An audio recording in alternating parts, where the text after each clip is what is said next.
Hey everybody, let me start this off by asking you a silly question. What do a $10 ukulele and a $5,000 harp have in common, besides strings?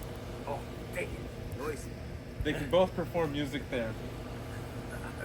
Hi there, my name is Jason Love and I'm here to talk to you about music therapy. I chose this topic because little do you know, I guess you guys do know, that I had a brain injury and received music therapy in turn, and it helped restore my memories. It helped me remember how to play music, and here I am going to school to become a music therapist. In this speech, we will go over what music therapy is and how it's being started, how it can help an Alzheimer's or dementia type patient, and how it can be used as a behavioral correction tool for those who suffer depression or having had a traumatic brain injury. So, how did it get started?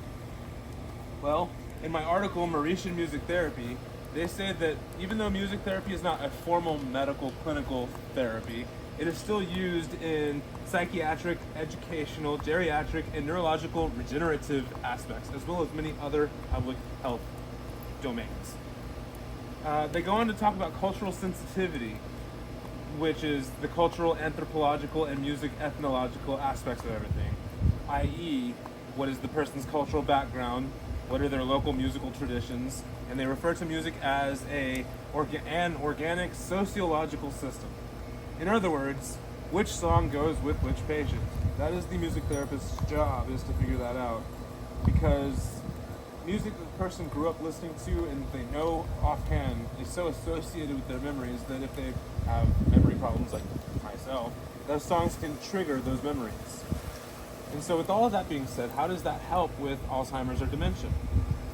Well, music can stimulate the higher brain functions that are still intact but are not active, which can also lead to communication, both verbally and non-verbally. But before we get too far, let's get into the definitions of both dementia and Alzheimer's. Dementia is a group of disorders characterized by a deterioration of the cognitive level, affecting activities of daily living and social functioning.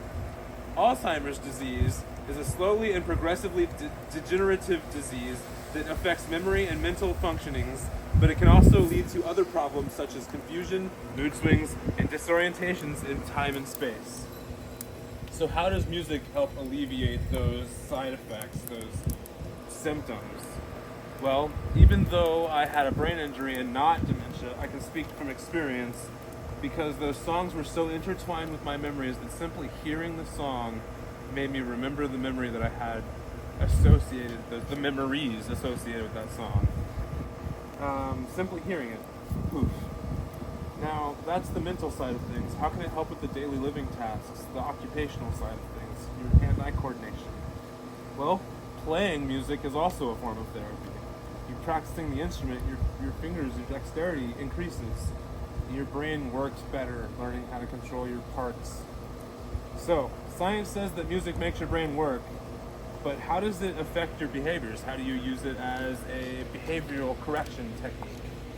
Well, let's get dark for a second.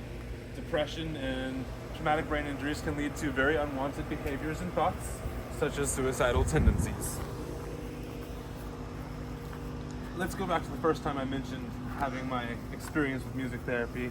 Not word for word, but I said that it restored my memories, it helped me remember this, that, the other.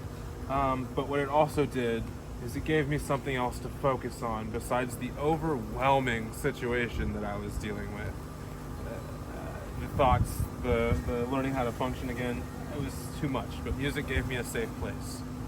And so that helped with, first and foremost, getting my mental path straightened out, but that also started affecting my behaviors. The music I would listen to, the messages would ring with what I was trying to make my brain do for me instead of being so dark and depressing all the time. Listening to music just gave me the perspectives I needed to grow up from all of that. So I just went over a bunch of things about how music and music therapy helps your brains, helps your memories. It helps you face intellectual challenges, the benefits that it gives you if you have Alzheimer's or dementia, and how it helps regain self-control after a traumatic brain injury or suffering depression. In short, music therapy is a growing practice that helps with all of these things, both medically and emotionally and mentally. And it helps you correct some side effects from traumatic brain injuries and the like. So, if you had a traumatic brain injury or you suffer depression and you want to heal and feel better, listening to music's pretty good way to go. So says science and experience.